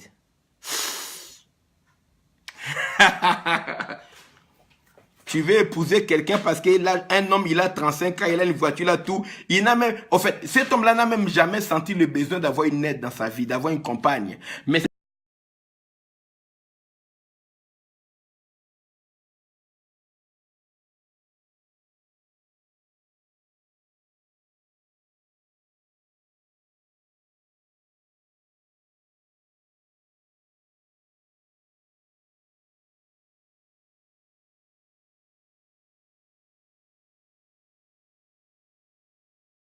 te marier avec moi en sachant que ça fera aussi plaisir à ta maman, ça va. Mais tu veux te marier avec moi seulement pour calmer ta maman? Bien aimé, non. Ne sois pas un comprimé pour calmer la colère sociale des gens. Ne sois pas un comprimé pour calmer seulement la colère des gens. Hein. Je te prends comme comprimé pour calmer les maux de tête que ma mère m'écrit. Non. Prends-moi parce que je suis important. Parce que je peux apporter quelque chose dans ta vie. Et tu penses que tu peux apporter quelque chose dans ma vie. Aïe, aïe, aïe, aïe, aïe. Il y a un concentré de sagesse dans ce message. Maintenant, comme sa maman là est morte là, il n'a plus besoin d'impressionner sa maman. Tu comprends maintenant pourquoi il ne s'occupe plus de toi? La fille là, elle avait marre, elle habitait élevée par son oncle, on l'insultait, ou bien dans le carton disent que tu es célibataire, ses soeurs sont mariées, elle avait marre dans sa maison, sa maman l'insultait, tout le monde, maintenant c'est elle qui faisait la vaisselle, et elle en a eu marre. Pour calmer sa maman, elle a voulu t'épouser. Cette fille-là, elle ne voulait même pas se marier. Le mariage, ce n'est pas pour elle. Mais elle en a eu marre, toutes les cousines sont mariées, ses soeurs sont mariées, et maintenant, bien aimé, une fois qu'elle aura ce qu'elle veut là, dans la maison, elle ne va pas s'occuper de toi parce qu'elle n'était jamais prête pour le mariage. Le mariage, ce n'est pas fait pour elle. Elle ne voulait pas d'ailleurs. C'est pour calmer des grognes qu'il y avait chez elle à la maison qu'elle a accepté de venir t'épouser.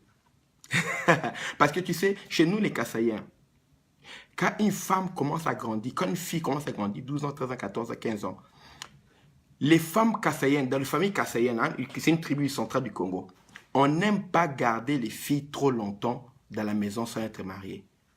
Parce que le principe là-bas chez les Kassaïens, généralement, le principe c'est que les filles doivent se marier vierges. Alors plus les filles grandissent, elles commencent à se former et tout, ça commence à devenir un problème parce que les hommes commencent à les regarder. On ne veut pas qu'elles puissent déshonorer la famille, que quelqu'un tombe sur elle et tout. Qu'est-ce qu'on fait alors? Généralement, quand une fille commence à grandir, la maman va commencer à la rendre à l'aise à la maison. Quand elle touche comme ça, elle ne touche pas. Et quand elle casse un verre, et tu vas finir par casser les verres dans cette maison. Quel jour moi je venais casser les verres dans ta maison, toi? La maman va lui faire un problème pour un verre. La maman va commencer à la mettre mal. Si elle ne nettoie pas la maison, regarde la maison ici sale. Toi chez toi, ce sera comme ça. Pas chez moi. Tant que tu es chez moi, il faut que ce soit propre. La maman va l'arriver le matin. La maman va lui faire comprendre qu'il est temps aussi que tu puisses avoir un chez toi. Si elle oublie de servir leur papa à manger, la maman en fait tout un problème. Tu laisses mon mari affamé jusqu'à 7 heures. Je suis allé au marché, mon mari reste affamé jusqu'à 7 heures. Mon mari. C'est pour pousser la fille à accepter qu'on présenterait un homme pour qu'elle puisse partir. Alors vérifie bien. La fille là, est-ce qu'elle voulait vraiment t'épouser? Ou bien c'est le pasteur qui lui a mis la pression?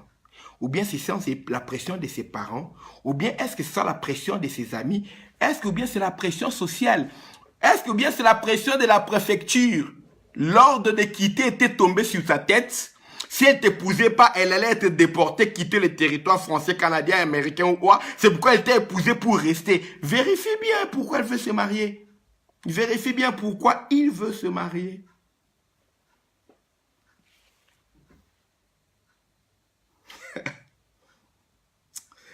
Beaucoup d'enfants vivent dans les couples séparés parce qu'ils n'ont pas écouté cet enseignement. Bénis Dieu pour l'enseignement que tu écoutes. Bénis Dieu pour la Bible.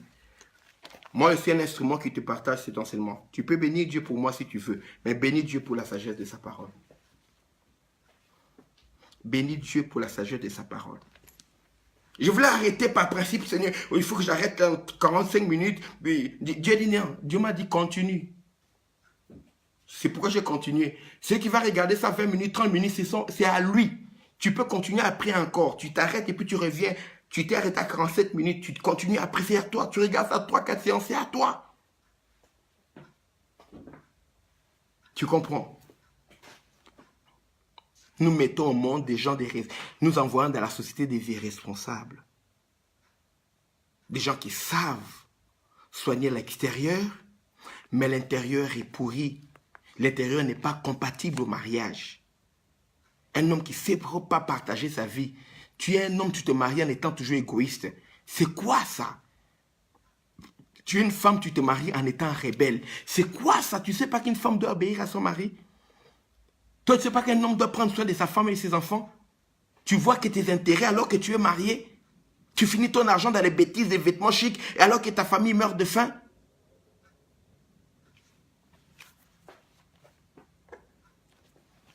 Quel genre d'homme tu es? Dis-moi quel genre d'homme tu es. Et toi, quel genre de femme? Les irresponsables. Dieu n'a pas donné le mariage à Adam tant qu'il était irresponsable. Dieu a constaté qu'Adam a besoin de quelqu'un, mais il ne lui a pas donné le mariage directement. Il l'a rendu responsable. Quand Adam a fini, c'est après que Dieu l'a fait endormir pour créer Ève. Et quand il a fini de créer Ève, il n'a pas dit c'est ta femme, non, il a présenté Ève. Bien-aimé, préparez-vous. C'est un tir à bout portant que je vais lancer maintenant. Préparez-vous, vous me connaissez. J'ai mes lunettes pour que ça soit moins agressif dans la vue, mais pas dans, dans le fond. Je vais être moins agressif dans la forme, mais pas dans le fond. Écoutez, même là où il n'y avait qu'un seul homme et une seule femme, Dieu n'a pas dit à Adam, ça c'est ta femme. Même là où il n'y avait qu'un seul homme, une seule femme, Dieu n'a pas parlé à Adam pour montrer une vision, pour lui dire que ça c'est ta femme. Et toi tu vas nous dire maintenant là, Dieu est en train de dire que c'est la femme que j'ai rêvée. Dieu est en train de parler pour te dire que c'est ta femme. Je l'ai vue en rêve, en songe. Dieu m'a dit c'est elle ma femme. Même quand il a fini de créer Ève, il l'a amené vers Adam. Il a rêvé Adam, il l'a amené vers Adam. C'est Adam lui-même qui a dit, cette fois-ci, c'est Adam qui a trouvé. Et Adam l'a comparé aux autres. C'est pourquoi il a dit, cette fois-ci. Il a dit, car celui qui trouve une femme trouve le bonheur. Adam pouvait choisir un chimpanzé. La preuve, aujourd'hui, les Allemands ici, ils couchent avec les chiens, non? Les Allemands couchent avec les chimpanzés. Les Allemands couchent avec les Européens ici, ils couchent avec les animaux. Adam pouvait aussi faire la zoophilie. Oui. Il avait un organe masculin.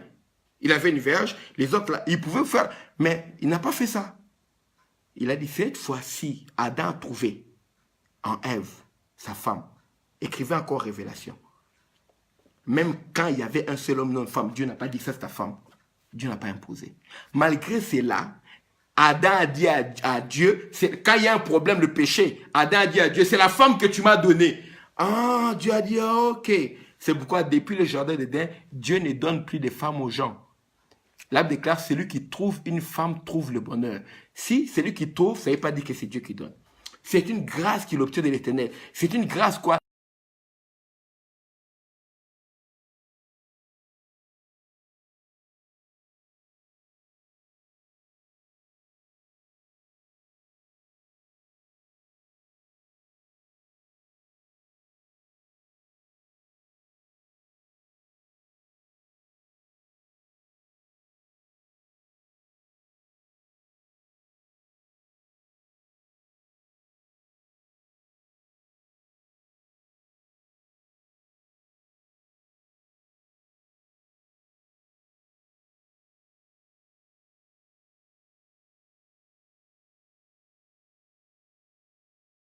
poser le choix d'une fille. Si tu la prends pas, ce sera pas, ta vie est fichue, ça n'existe pas. Oh, l'homme là, si tu le pousses pas, c'est l'homme de ta vie. La femme là, ça n'existe pas, on vous a menti. Il suffirait que une seule personne se trompe. Si Jeanne est la femme de la vie de Pierre, si Pierre rate Jeanne, Pierre va épouser Anne, ça veut dire que Jeanne, peu importe avec qui Jeanne va se marier, ça ne sera plus jamais l'homme de sa vie. Parce que c'était Pierre qui était l'homme de sa vie. Vous avez compris? Et comme Anne va épouser maintenant Paul, qui n'était pas l'homme de sa vie, Paul aussi va rater Angélique, qui était la femme de sa vie réelle. Dans ce cas, ça n'existe pas. Il suffit qu'un seul homme se trompe, tout le monde entier se trompe. Tout le monde entier épouse la femme ou bien l'homme qui n'était pas l'homme de sa vie, ou bien la femme de sa vie. C'est faux donc. Ce que Dieu donne sont les critères de recherche. Un critère qui fait qu'une femme peut voir, oui, je peux accepter celui-ci, parce que ça vient de la Bible. Je peux accepter telle femme. Genre de femme ici, la Bible n'aime pas ce genre de femme. C'est selon les critères de la parole qu'on doit chercher. Vous avez compris. Maintenant, le mariage aujourd'hui, bien aimé, les mariages ont des portes. Dans un mariage, tu peux ouvrir une porte, ça amène au bonheur.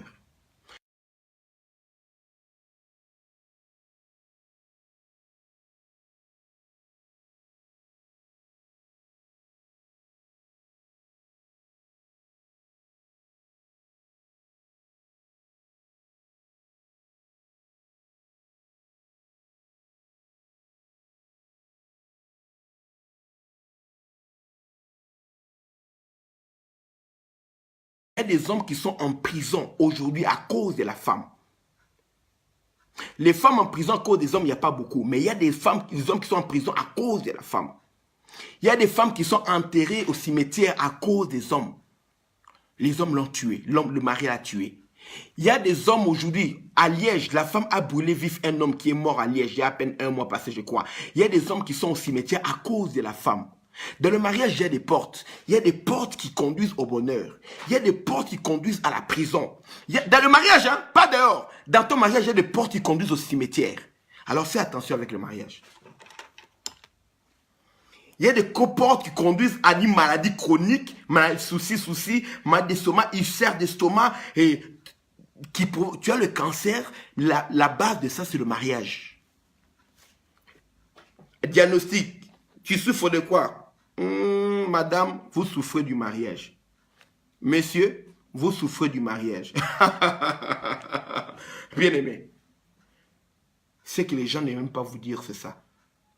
Il y a des portes du mariage qui peuvent conduire au bonheur, qui peuvent conduire à la richesse, à l'élévation. Il y a des portes du mariage dans le mariage, mais qui te conduisent directement à la ville. Il y a des portes de mariage, tu ouvres là, ça te conduit à l'hôpital. Les portes de mariage, tu ouvres, ça te conduit à la prison. Il y a des portes de mariage, tu ouvres, ça te conduit dans la tombe. Tu es mort. Tu es mort.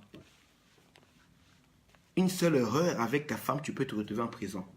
Seule erreur avec ton mari, un nouveau mot de passe. tu peux... What the... Et les instructions. Ok, sorry. Voilà. Il y a des portes dans le mariage. Est-ce que vous saviez ça? Que Dieu vous bénisse abondamment. Je m'arrête aujourd'hui, je veux continuer. La suite. Si Dieu le temps, peut-être demain. Je peux me réveiller à minuit, je continue la suite. Je vous donne seulement un message. Dans 2 heures ou 3, vous êtes prêts? Vous continuez avec moi. C'est l'inspiration que j'ai. Le mariage aujourd'hui, ne jouez pas avec. Ne jouez pas avec le mariage. Surtout vous les chrétiens.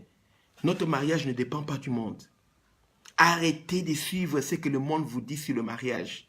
Arrêtez. Les pasteurs prennent les messages d'Hollywood.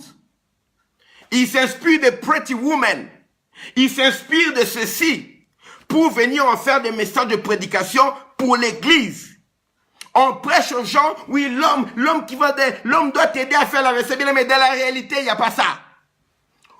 Oubliez cette histoire-là, dans la réalité, l'homme là qui viendra faire la vaisselle avec toi, la femme, il n'y a pas. Il n'y a pas. Tu comprends ça? Il n'y a pas. On doit vous prêcher le message sur la réalité.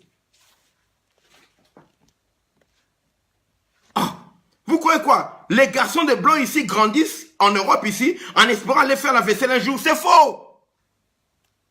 Vous croyez que les Italiens rêvent de faire la vaisselle?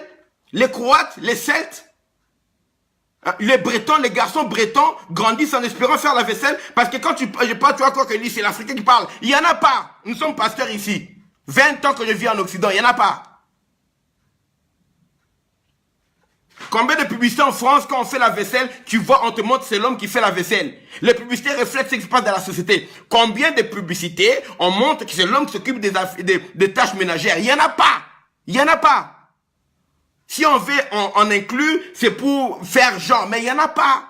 Alors, femmes, comprends la réalité. Les fictions des films produits par les homosexuels là d'Hollywood, leur fiction là, parce que dans leur fiction, hommes et femmes c'est pareil. Les hommes se marient entre eux, ils sont producteurs de films, ils ont produit des films qui sont des fictions qui n'existent pas dans la réalité. Et ils ont détruit le mariage.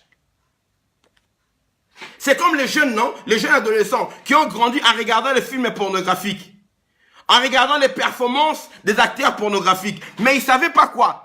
Les coachs qui regardent là, qui durent 1 heure du temps de coach ou quoi, peu importe, et je suis cru, ils ne savent pas quoi, ou bien 20 minutes, 30 minutes, ils ne savent pas quoi, que c'était entrecoupé. Aujourd'hui, on filme 2 minutes, 4 minutes, on coupe, et puis il revient le lendemain. On reprend les maquillages. On met la même position, on dit continuez, il continue encore sous. Elle croyait que, oh, l'acteur là, il a fait une performance, il est resté sur la femme là pendant 2 heures. Waouh, moi aussi je vais faire pareil. Tu arrives là-bas dans ton mariage, tu n'arrives pas à faire la même performance, tu dis, j'ai un problème. Comment j'arrive seulement à rester 30 minutes, 20 minutes avec ma femme, et puis c'est fini. Mais là-bas, j'ai vu, les gens restent avec 1 heure du temps. C'est que tu sais pas que c'était une fiction. Les films pornographiques, tu as regardé tout un... Et femmes, je vais vous dire, hein, tous les hommes que vous voyez là, tous les frères en Christ que vous voyez là, tous, ils ont regardé les films pornographiques. Tous les hommes que vous voyez, tous. Depuis l'âge de 14 ans, ils ont commencé à regarder les films pornographiques. Apprenez ça, sœurs en Christ. Tu vois les hommes là, tous, depuis l'âge de 14 ans, ils ont commencé à regarder. Les femmes, je ne regardent pas. Mais les hommes que vous voyez là, tous, avant de se convertir, ils ont regardé. D'autres, même après la conversion, ils ont regardé. Alors, sachez-les. Moi, docteur Faveur, je vous l'ai dit. Alors, les hommes là, l'homme là, ils ont maintenant des complexes dans leur couple. Pourquoi? Parce que leur information sur les rapports, la performance sexuelle était tronquée. Ils ont bâti la soif, le désir, leur fantasme sur des utopies, sur des choses qui n'existent pas, sur des fictions. Et c'est ça, des fois, complexés, ils croient qu'ils ne sont pas performants parce qu'au départ, ce n'est pas ça. C'est ce qu'on montre aussi aux gens sur le mariage. On leur montre des couples qui, dans la réalité, ça ne fonctionne pas comme ça. Ça ne fonctionne pas comme ça.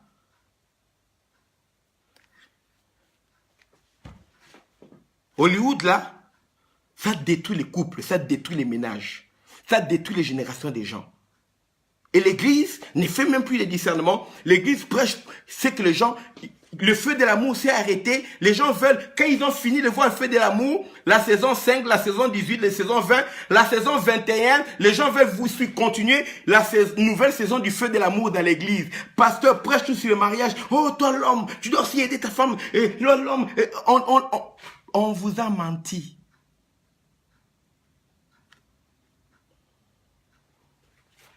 On montre une femme indépendante. Comme tous les hommes là qui ont l'argent, mais qui sont égoïstes au Hollywood, qui chantent Independent Women, ils veulent que la femme paye la maison. Oh, she has her own car. She has her own money. Non, tu as ton propre carte. Chez moi, je te paye la voiture. Quand j'ai l'argent, je te paye la maison. Oui, c'est ça. Ton argent, si tu veux faire avec ça, fais une boutique avec ça. Ouais. Mais si tu peux aider dans le couple, c'est toujours mieux. Ne vois pas le rêve. Oh, la femme là, j'aime une femme qui travaille, qui paye toutes les factures. Hein? Elle est indépendante, moi je fais rien. Hein? Bien aimé, ça n'existe pas. Quand une femme dépense, ça l'énerve. Et quand un homme fait les ménages, ça l'énerve. C'est ça. Un homme peut aider dans les ménages, une femme peut aider dans les dépenses. Vous avez compris? Est-ce que vous avez compris? Une femme qui s'énerve parce qu'elle fait les ménages, on se demande, tu viens de quel monde? Un homme qui s'énerve parce qu'il fait des dépenses pour sa famille, on lui demande, tu viens de quel monde? Parce que Dieu nous a créés différemment. Nous avons différentes préoccupations. et différents rôles. L'homme et la femme ne jouent pas le même rôle dans le foyer. Tous les joueurs dans le terrain, ils sont égaux, non? Mais est-ce que le gardien de but, il joue le même rôle que l'attaquant? Si l'attaquant est là à la défense, même le défenseur, il ne joue pas le même rôle. Il a quelques mètres du gardien. Si le défenseur attrape le ballon avec ses mains, il y aura pénalty, l'équipe va perdre. Parce qu'ils n'ont pas le même rôle sur le terrain. Le gardien est le seul à avoir le droit de jouer avec ses pieds et d'attraper le ballon avec les mains. L'homme et la femme dans le foyer n'ont pas le même rôle. Retour à la parole. Priez que Dieu me donne encore le temps, dans un bref délai, que je revienne avec vous pour la suite de quel mariage pour les chrétiens aujourd'hui. Sagesse pour le succès du mariage avec votre ami, le docteur Samuel El Wabantou, docteur Faveur. Si ce message vous a béni, partagez-le. Si vous avez des questions, mon numéro est là. Téléphonez-moi. Vous habitez dans un autre pays, téléphonez-moi via WhatsApp. Je vais prendre le téléphone et je vais vous répondre. Préparez-vous mon livre, mes livres qui sont là. Surtout bientôt, je crois que les livres payent le prix pour être Esther. Ce qui va sortir peut-être en premier. Ensuite, c'est les livres mariage, divorce, fiançailles, mode d'emploi. Ces livres étaient entendus depuis des années. J'ai rassemblé mes écrits là. Je suis en train d'enregistrer ça, ça va sortir. Je bénis une sœur qui est à Liège, qui m'a aidé à transcrire les écrits de Paye le prix pour être Esther. Elle a été bénie par les enseignements. Elle m'a proposé elle-même d'écrire ça. Et il m'a écrit, il m'a envoyé. Je suis en train de travailler ça avec mon éditeur. Ça va sortir, ça va bouleverser les enseignements sur le mariage. J'ai un ami, un prophète Toto, qui est un conférencier merveilleux. C'était aussi un avocat d'affaires. Il m'a dit, Docteur Samuel, écris un livre sur le mariage. Tes enseignements sur le mariage sont parmi les plus riches que je connaisse dans la francophonie. J'enseigne, mes enseignements sur le mariage sont les meilleurs, je vous le dis. C'est adapté. Parce que j'ai observé le mariage dans 3 continents. Les Américains qui écrivent sur le mariage, ils ne connaissent rien du mariage chez les Africains. Moi, j'ai vécu en Afrique jusqu'à 23 ans. Et je vis en Europe, en Occident, depuis 20 ans. Je suis entre l'Europe et l'Amérique, ça fait 20 ans. Et j'ai vécu en Afrique pendant 23 ans. Vous comprenez ça? Donc, j'ai 43 ans, je suis près de la moitié de ma vie. Donc, j'ai observé le mariage en Europe, le mariage en Amérique et le mariage en Afrique. J'ai célébré le mariage en Afrique, célébré le mariage en Europe, célébré le mariage en Amérique. Je connais quand je parle du mariage. Vous avez compris? Que Dieu vous bénisse abondamment. Donc, on se retrouve donc très bientôt pour la suite de cet enseignement. Tapez dans recherche Dr Samuel El Wabantou, bien Dr Samuel ou bien Samuel Wabantou, mariage. Il y aura plusieurs enseignements sur le mariage qui vont sortir. Ou bien paye le prix pour Esther. Suivez ces enseignements. Parce que dès que les livres vont sortir, je vais enlever toutes ces vidéos-là. Pour permettre aux gens d'acheter mes livres, pour que je puisse avoir l'argent pour financer encore d'autres livres. Donc, si tu es paresseux, les vidéos sont là, tu peux les télécharger gratuitement. Si tu ne les télécharges pas maintenant, c'est ton problème. Quand je sors les livres, j'enlève les vidéos. Que Dieu vous bénisse abondamment. Retour. Pour le mariage des chrétiens aujourd'hui, j'invite toute personne qui m'écoute, toute personne qui me suit, toute personne qui regarde cette vidéo. Je vous invite tous au retour à... retour à la parole. Retour à la parole pour le succès de votre mariage. Parce que le mariage est une institution divine. Et le mariage vrai, c'est un mariage qui est vécu selon la parole de Dieu. Que Dieu vous bénisse.